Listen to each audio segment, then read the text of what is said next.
So when you log in, you're going to be on the home page. On the right-hand side, it's going to say listing presentation is going to be the first option. So you want to make sure the green dot is in the little bubble that says listing presentation. There are other options such as building a flyer. There's a buyer presentation. The main thing you're going to use this for is a listing presentation though. So we're going to go ahead and start there. So you're going to want to make sure the green dot is in the bubble that says listing presentation, and then you're going to click begin. So once you click begin, it's going to take you to the screen where you select your documents. So you're going to just probably leave it as the default is the easiest and best way to do it. There are, once you get better with the system, you can choose additional documents where you can go in and edit things yourself. So that is a wonderful option to have available once you get more used to the system. As of right now, it'll give you about a 14 to 22 page presentation just based on the default selection. So I would go ahead and leave it all on the defaulted selection and then click next. Once you click next, you'll be taken to the cover letter page. Okay, can you hold on for 1 moment? So it has an area open for Dear Blank, so Dear Your Client. If you know the client on a friendly basis, you might want to put in Dear Craig and Carol, or Greg and Carol instead of Dear Mr. and Mrs. Smith. So we're going to type in Greg and Carol. And then you put in the subject property, which obviously the subject property is in a P.O. box, so I'm going to change that and put in an actual address. And then you just put in the subject property zip code, and then just leave it. I always leave the check boxes the way they are, so that's fine. And then you're going to click the next button. So once you've typed in all your information, it defaults with a very professional and very nice cover letter. So you know, you can read through it. If you don't like the way something's worded, you can change it. It is editable. It says Dear Greg and Carol, and it's got their information up at the top. And then it says sincerely, and it will automatically put in all your information that you typed in on your profile.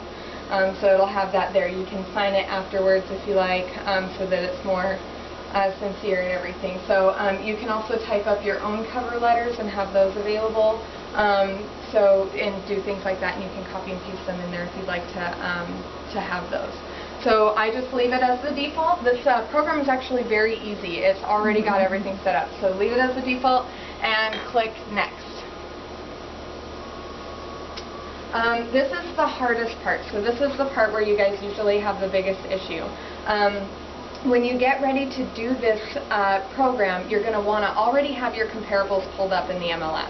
So you would have already gone through the MLS, typed in all the comparable information, pulled, you know, anywhere from 6 to 10 subject property or comparable properties for your listing, and you're going to have either the listing numbers written down or you're going to have the printouts of the listings themselves.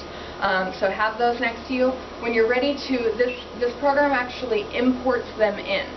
So you don't have to type in any of the information, you don't have to pull the pictures, you don't have to do anything. So it's a really awesome program. All you have to do is have those listing numbers ready. So it'll bring you to this is the MLS interface, and at the top it gives you each step of the way, so you can always go back if you like. Just click, like if I wanted to go back to the cover letter, I would just bring my mouse up here and click on cover letter. So that's pretty easy too. If you forget, oh, I forgot to put in, you know, Carol M instead of just Carol. So I'm going to go back to my cover letter. So it's easy to go back in the steps based on this this top area right here. When you get to the MLS, you're just going to leave all the defaults the way they are, and you're going to click Import Property Data.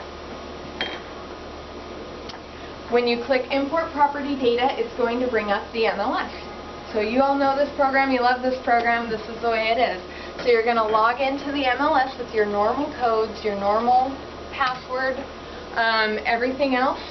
Once you get into the MLS, you're going to go into the matrix.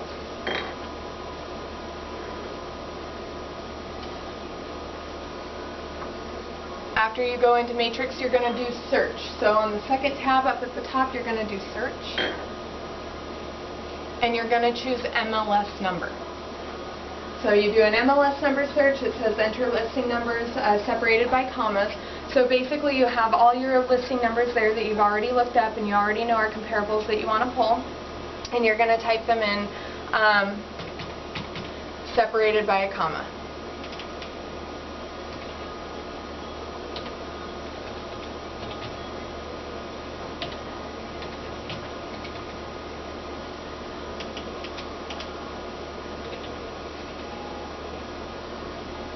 kind of winging it here and typing in some random ones.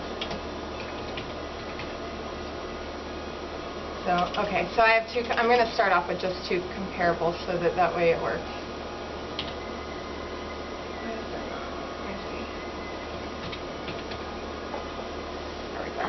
Okay, so once you type in your comparables, also a little something that you should know too, actually this should be fine either way, because it doesn't matter if it's vacant land or residential, it should work by listing number. So type in your couple of listing numbers and then click search. So I've got two listings here, and these are my comparables that I want to pull in to compare with them. Normally you'll have 6 or 7 or 8. You're going to verify the number of listings that you have. So say you had 8 in your spot and you typed in maybe one of the listing numbers wrong and you only have 7. You might want to go back and double check your listing numbers. But once you have 7, there's a little box right here that's above all of the 2 listing boxes, and if you select that, it will actually select all of them. So you're going to select all your listings and you're going to do export. So in the bottom right hand corner of the screen there's an export button. If this export button does not show, sometimes it says narrow or discard. This little arrow on the left hand side will expand the list over, and so you can see everything. So I just start with saying click on the little left arrow. That will expand the list, and then click export, because then no matter what, your export should be there. When you click export, it's going to bring you a drop down list. You're going to want to pull the drop-down list down, and it says this on your cheat sheet too, and you're going to go to Realty Tools. So this is a tricky part because it gives you a couple of options. It gives you Realty Tools without photos, which you obviously don't want because you want your photos involved. But down here at the bottom it says Realty Toolkit, and that can get really confusing. So just try to focus. I wrote it on the cheat sheet list. Realty Tools is the easiest one. That's the one you want to choose. Go to Realty Tools and click, make sure it's highlighted in the screen, and then click Export. When you get the pop-up box, you're just going to want to save it. So this is, like I said, this is usually the hardest part for you guys because it gets a little confusing with the saving and everything like that. But you're really not doing anything. So you hit the export button, you're going to save, then you're going to save again, and then you close everything out. So it's pretty easy. You're not changing anything, you're not doing anything. So I'm going to do the same thing. When it says File Download, I'm going to click Save. Then I'm going to click Save again. You don't even look at it. You just click Save again. So it's going to say Save As and all this stuff. Just don't even worry about it. Click Save. And then it's going to give you another box that says Download Complete. At this point, you're going to close the download box. So we love the little red X. Just close it. And then you're going to close the MLS with the little red X. Okay? So just close out the MLS. At this point, they automatically pull into Toolkit CMA. So just with that save, and close, that's what you do. They're going to pull in automatically. So the only thing you don't want to close is the actual CMA portion. You're going to get this little box that says Downloaded Properties. Ignore this part. That's unusual. It doesn't normally come up like that. So, but over here down at the bottom, it says Mark All. That's the easiest way. You're usually going to have 8 to 10, or you could go through and click each box individually.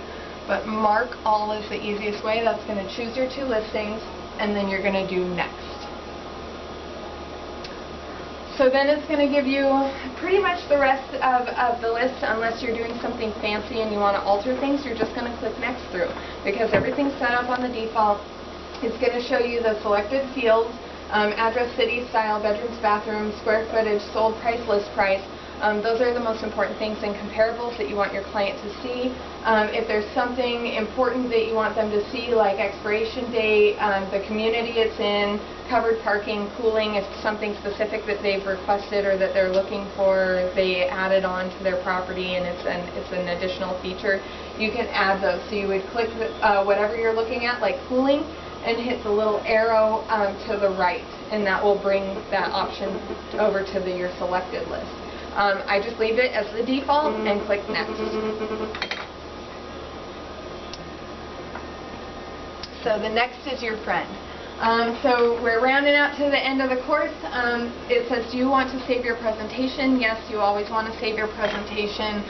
Even if you think you're not going to need it later, you very well might need it later. So just save it. Doesn't hurt. They expire after, I believe, about 60 days, 30 to somewhere between 30 and 90 days. Okay, so so they do expire unless you're going in and editing them on a regular basis. So you don't even have to go in and delete them or anything like that. Where is it saved? In the toolkit? When you go into it and it says listing presentation and you have that little green bubble, before you click begin, right underneath it, it'll have all your previously done CMAs. Oh, okay. So you can actually go in there and click on it. I'll show you at the end. So it says save as Mr. and Mrs. Smith, or you could save it as Greg and Carol, or you could save it as 123, First Street, or whatever the property address is. Save, type in whatever you like to save it as, and click save. Give it a few moments. It's going to upload and process the save, and it's going to take you back to the printing screen. So now you have a couple options. You can print one copy. So you choose your printer. Normally it's a color printer. And then you would just choose print and click OK. I don't recommend doing this because I do recommend reviewing it first, making sure that you have all the pages that you want, that all the pictures uploaded correctly, that everything worked out okay. You have email a PDF of the presentation. Unless you have Outlook set up or something like that, I wouldn't recommend that one either. You want to save it and send it as an attachment. So you'd save it as a PDF and then send it as an attachment through your regular email. Just keep everything in your regular email. That's the best way anyways. If you're sending things from MLS, from Toolkit, from your home computer, from your Gmail, things get all over the place and then it gets really hard to track. So you have two options right here. You have print preview and create an Acrobat PDF file. I always start with print preview because that's just the easiest way to look at it, make sure you did everything correctly. So click on print preview and click OK. It does take a little while to format everything and get everything ready, so it's going to go through some of those lists again, so always be patient. That's the best way. To do it is to just know that it takes a little bit of time with their computers. So they're kind of slow. So if you did this at home, you can still access it from here? Mm-hmm. Once you save it. So once you save it, it'll be available online anywhere, and then you can do that. So if you save it as a PDF, which we'll do right after this, that PDF will only be available at your house, but you can always go back to this screen and save it as a PDF again on another computer here, like for example, and then you can send it through your personal email as a PDF. So now it brings up the print preview. So this is what it looks like. This is page 1, and like I said, we imported all of your personal information and did all that stuff. So it says it's prepared by all these marketing specialists. It shows that you're planning on marketing the property, and it lists the subject property address that you typed in. And it's prepared especially for Mr. and Mrs. Smith, and it has their mailing address as well. So you have your next buttons and your last buttons up here and close. Pretty simple. That's the awesome thing about this print preview is you can't really go wrong. You can't try to print it from here. You can't try to save it from here. You can't try to do anything. So it's really, really easy. So we're just going to click on the next button, which is my favorite button. Where you can't accidentally wipe it out. Yeah, you can't accidentally wipe it out, nothing at all. So you've already saved it. Here is the example letter. So this is your cover letter. It already says everything, so you would just sign your little name right here, make it look personal and everything. You're going to go to the next page.